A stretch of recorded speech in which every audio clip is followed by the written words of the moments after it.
भगवान श्री कृष्ण के परम सखा हैं। कृष्णस्य आसीत सखा कश्चित, जिनके पास में कोई धन हो या ना हो, लेकिन कृष्ण रूपी धन है उनके पास।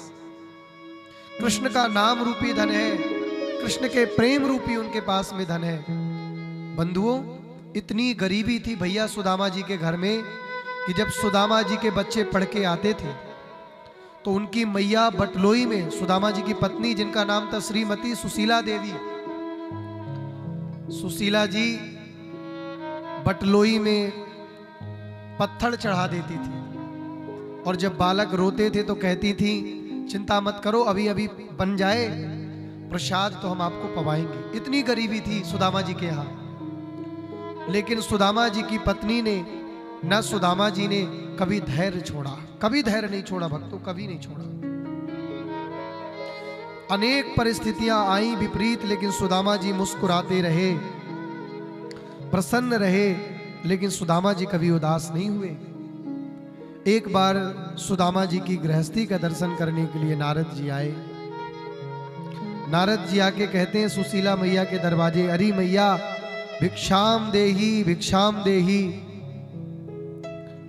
मैया कहती है, अरे नारद जी मेरे घर में तो सोबर हो गई है। बोले आपके घर में सोबर हुई है, क्या हुआ है? बोले मेरे घर में तो दरिद्र देव ने जन्म लिया है। किसने जन्म लिया है बंधुओं?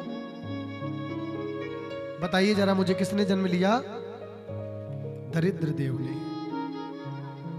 नारद जी समझ गए कौन से दरिद्र देव ने जन्म लिया। नारद जी कहते हैं, अरे सुशीला जी,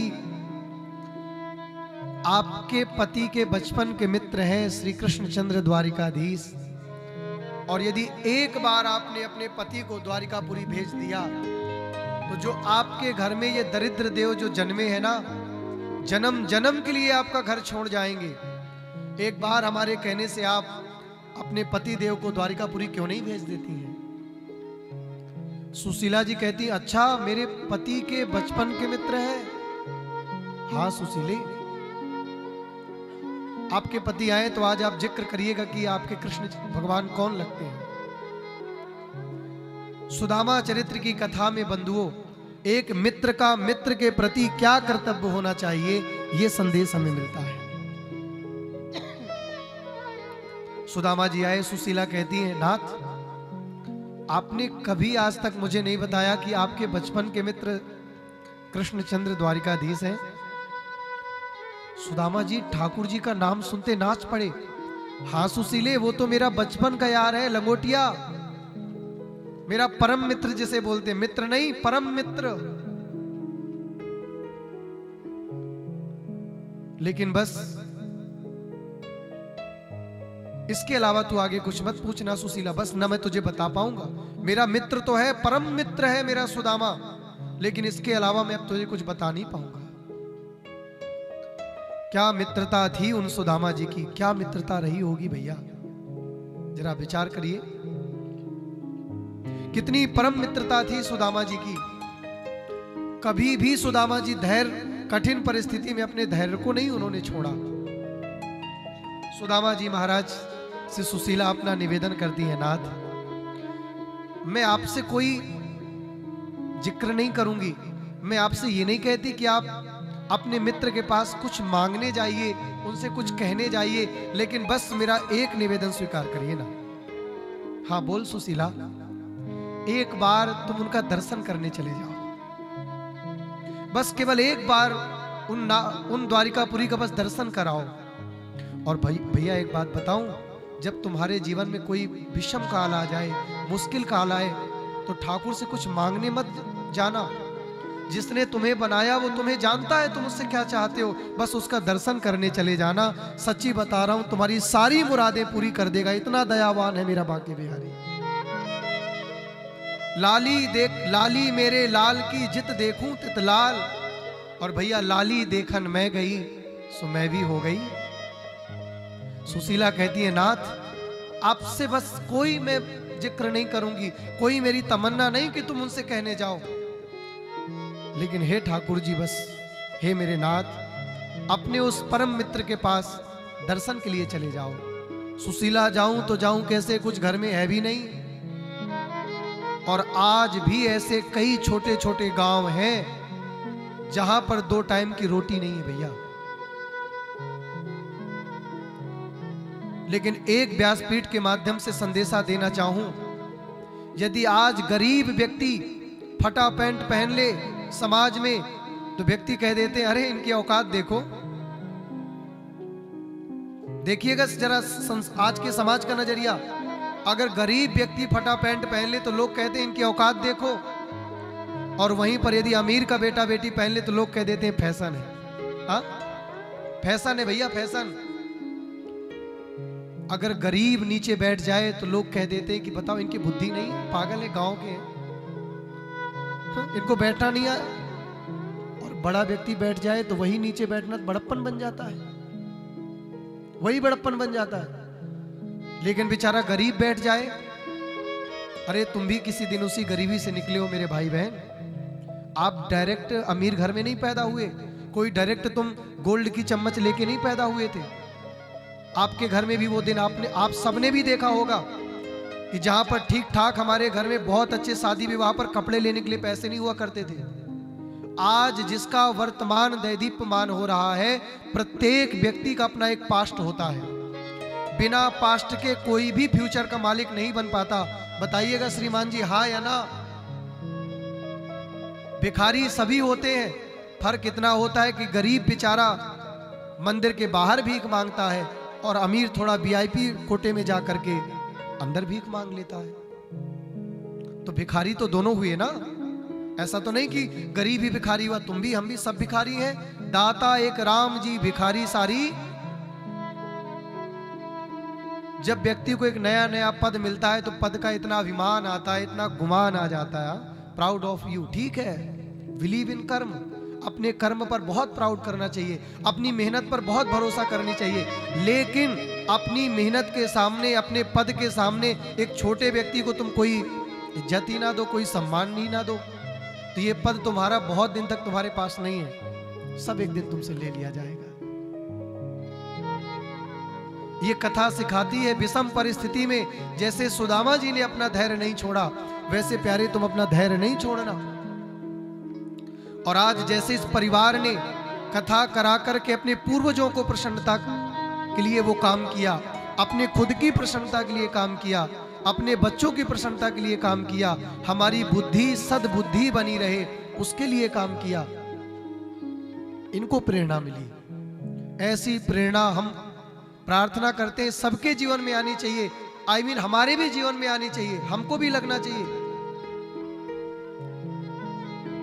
बंधुओं, ये सुदामा जी का प्रसंग आपको शिक्षा देता है, सदा दिन जात ना एक समान। जिस जगह पर कूड़ा पड़ता था एक समय, जिस जगह पर लोग डस्टबिन समझ के कचरा डाल दिया करते थे, उस जगह का भी समय आता है।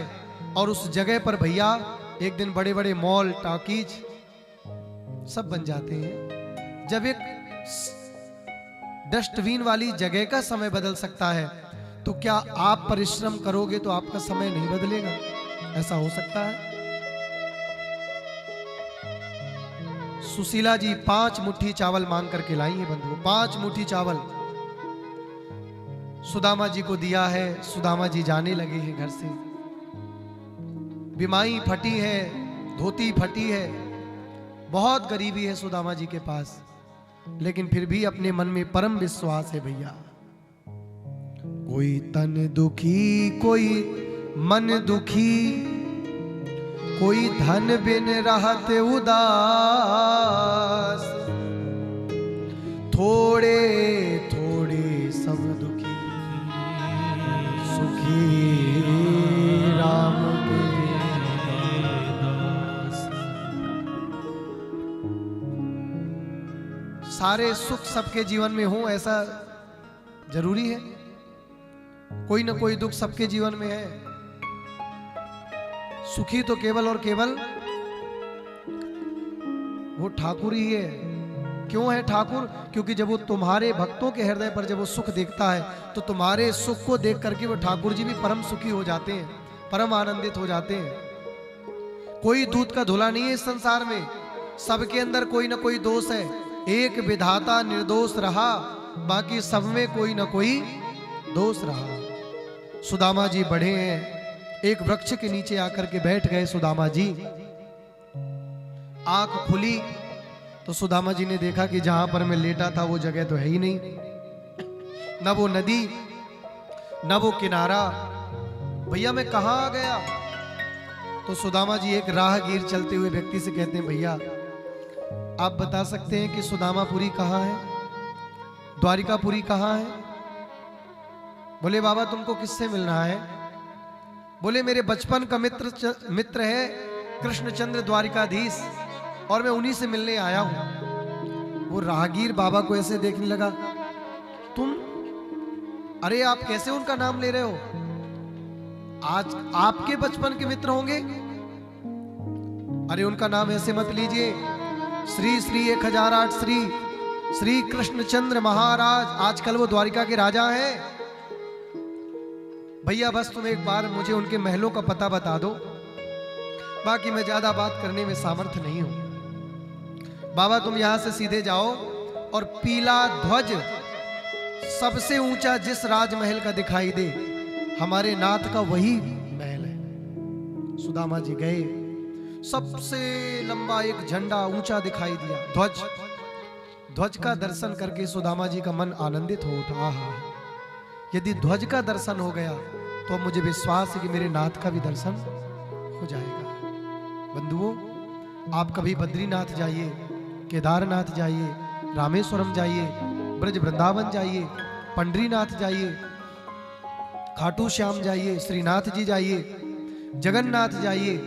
अगर आपको विग्रह का दर्शन ना हो, ठाकुर का दर्शन ना हो, भीड़ के कारण कोई ऐसी असुविधा बन जाए, और यदि आपको मंदिर में लगे उस ध्वज का दर्शन हो जाता है, तो आपको ठाकुर के दर्शन का ही फल प्राप्त हो जाता है।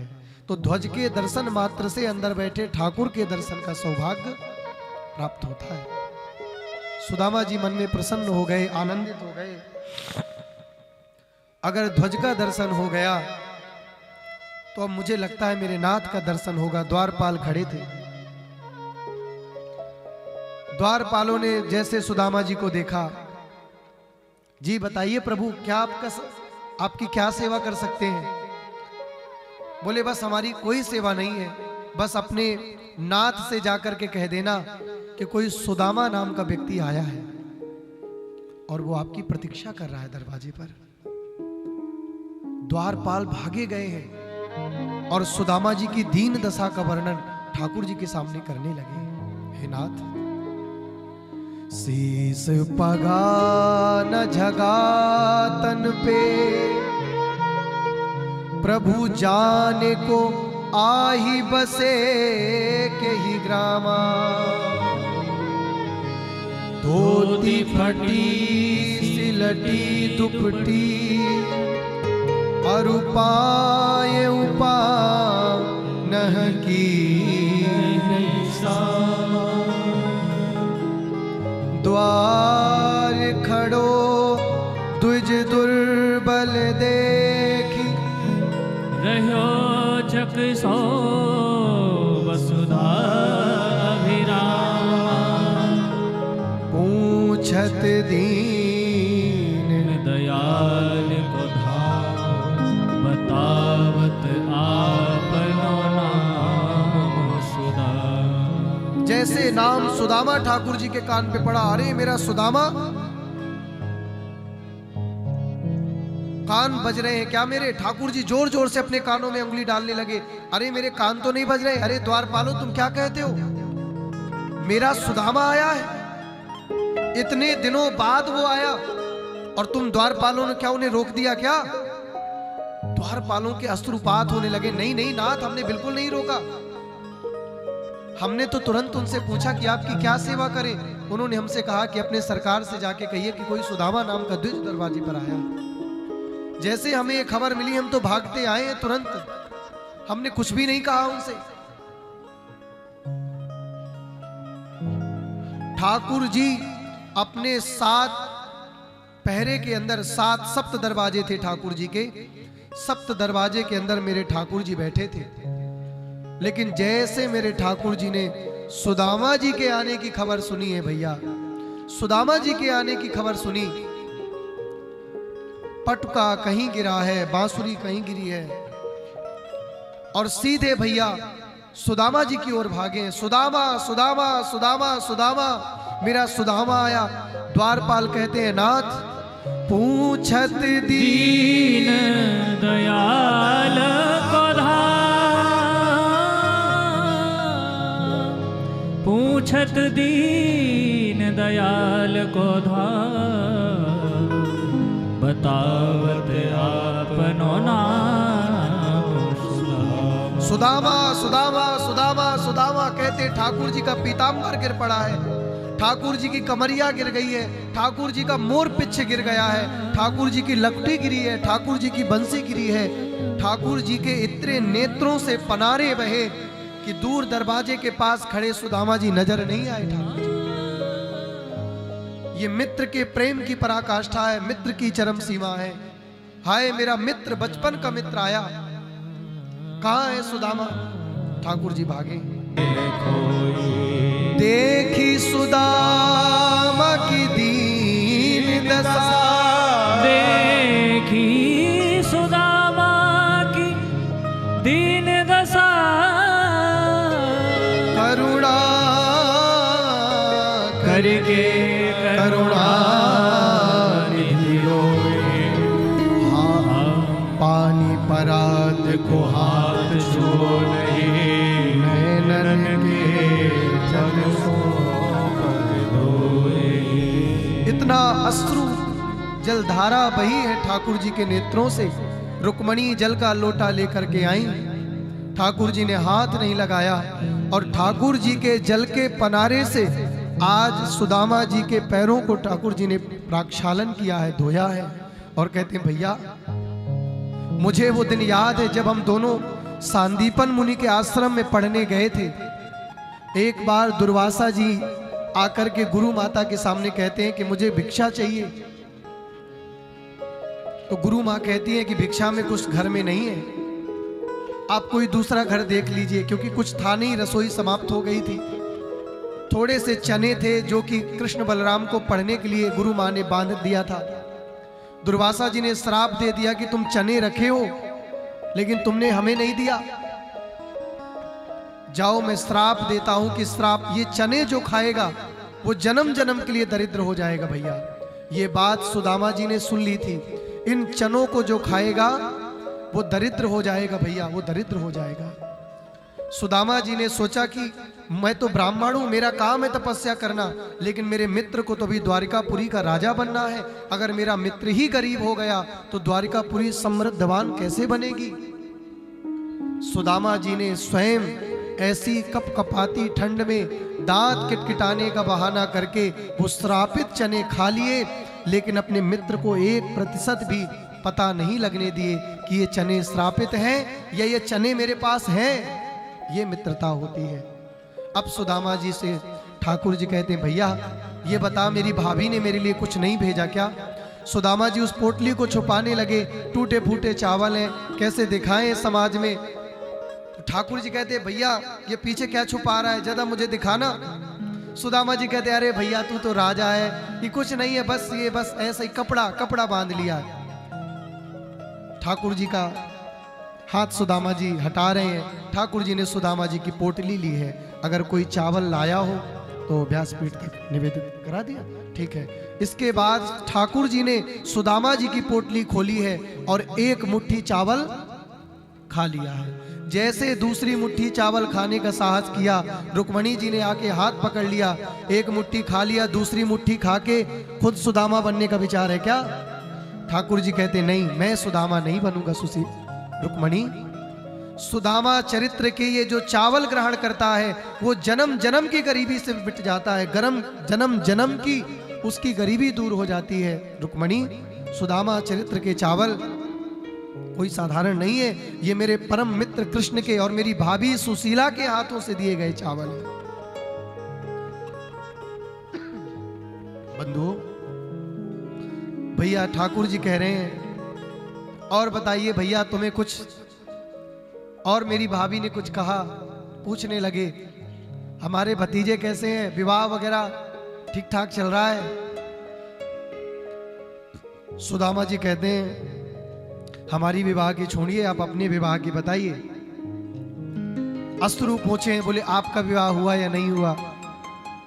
ठाकुर जी अपनी सारी पत्नियों को आवाज देते हैं, अरे सत्यभामा, अरे जाम्बवती, सब आने लगी। सुदामा जी आशीर्वाद देने लगे, पुत्रवती भव, सौभाग्यवान भव, सौभाग्यवती भव।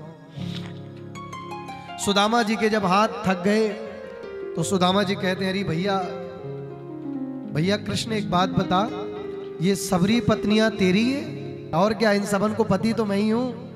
तो बोले जब तू इन सबन को पति है तो कोई मैं हाथ उठा के आशीर्वाद दे देती हूं, भैया जाओ अखंड सौभाग्यवती भव। इस प्रकार से खूब आनंद हुआ है।